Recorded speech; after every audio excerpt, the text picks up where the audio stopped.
Good evening. My name is Joseph Sippets. I'm here for the St. Joseph County Public Library. And it's time for another Saturday night story. Um, Settle in, make yourself uncomfortable because I have a really scary story tonight. Um, Tonight I'll be reading from a book called Tiny Nightmares. It's subtitled Very Short Tales of Horror, making up for the fact that my last one went a half hour, so this is going to be considerably shorter. And this book was found on the shelf by a coworker, Luann. So thank you, Luann, who brought it to my attention. And of course, I snarked it away from her. So, haha, here we go. Our story is called Guess, and it's by Meg Elison. And there's an illustration right before the story. So that's kind of where we're going with this. Be warned. Okay, are we ready? Good. All right. Guess by Meg Elison. Nobody likes it when we're right. Not the guess your age guy, not the guess your weight guy, and certainly not me.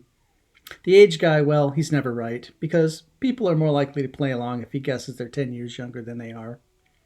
If he loses BS 8-cent prizes made in China and he keeps taking $1 from every idiot in the line. The weight guy is right more often. He gets away with it because the skinny people are proud of themselves and the fat people are a source of entertainment, no matter what he says. He's right. He's wrong. They're the same. Then they come to me, and I am never wrong. Sometimes I think I can do some good. Whenever I say lung cancer, the person I'm talking to says they are going to quit. If I say liver failure, it goes the same way.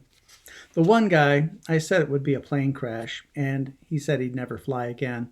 But I don't know if he stuck by it. I don't know if, maybe a plane crashed into his house while he was asleep. But what about the ones I tell a car accident? What the hell are they supposed to do?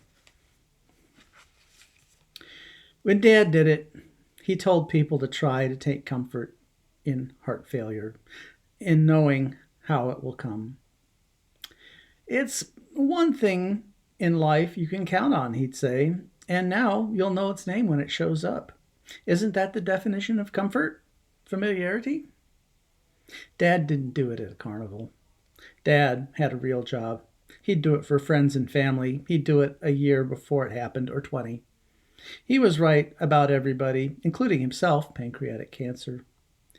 After he was gone, I saw that he was right about his sister, his best friend, our dog. That's how I know I am never wrong. I don't know how we count as fun, us guessers. It isn't a game. There's no clown to shoot with a water pistol, and there's no ring to toss. The prizes are and the truth is nobody's friend. And tonight smells like cotton candy and puke, and this town is like every other. Patty, 48, 287 pounds, will die of complications from an amputated foot. She leaves with her face in a twist and goes straight to the cotton candy man. I never know when, but I suspect with her it'll be soon. Bill, 36, 215 pounds, will die of an industrial accident involving molten metal. His face, when I say that to him, Jesus. Alex, 23, 117 pounds, will die of an autoimmune disorder, does not seem surprised. Gus, 14, 98 pounds, will drown. God, I hate it when kids walk in here. On and on every night.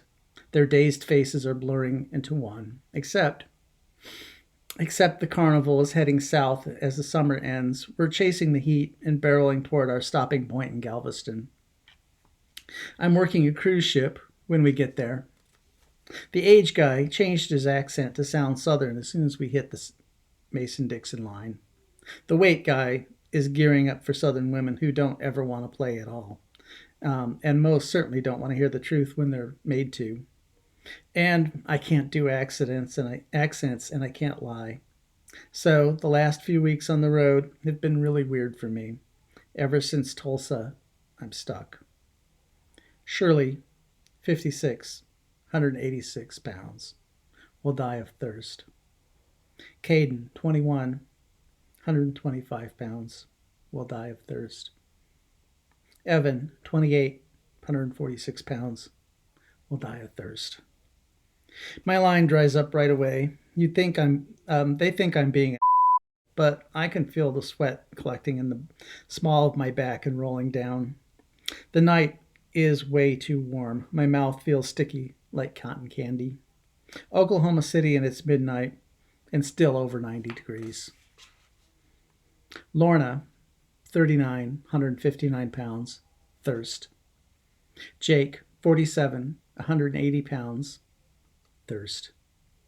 Bobby, 5, 41 pounds, thirst.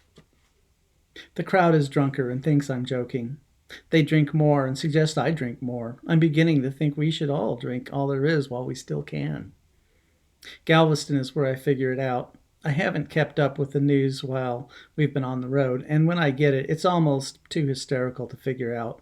All the papers are saying the same thing. The bill is coming due. We've been putting off doing something for years, and now it's too late. I look up at the seagulls at the marina, and I know what they'll die of: thirst. I never make it to the cruise ship.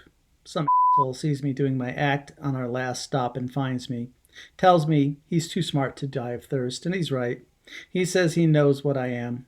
He says I need to come with him, and he says a number that makes up my mind for me. I've been on this ship now for 6 months, and I don't think I'll ever get off of it. They have some of the best dew collecting and condensing machines in the world. The ship is comfortable. The food is fresh. There are hydroponics on board, and I know what they're doing, but I never see them. The man who brought me here keeps me locked up in my room and visits me once a day.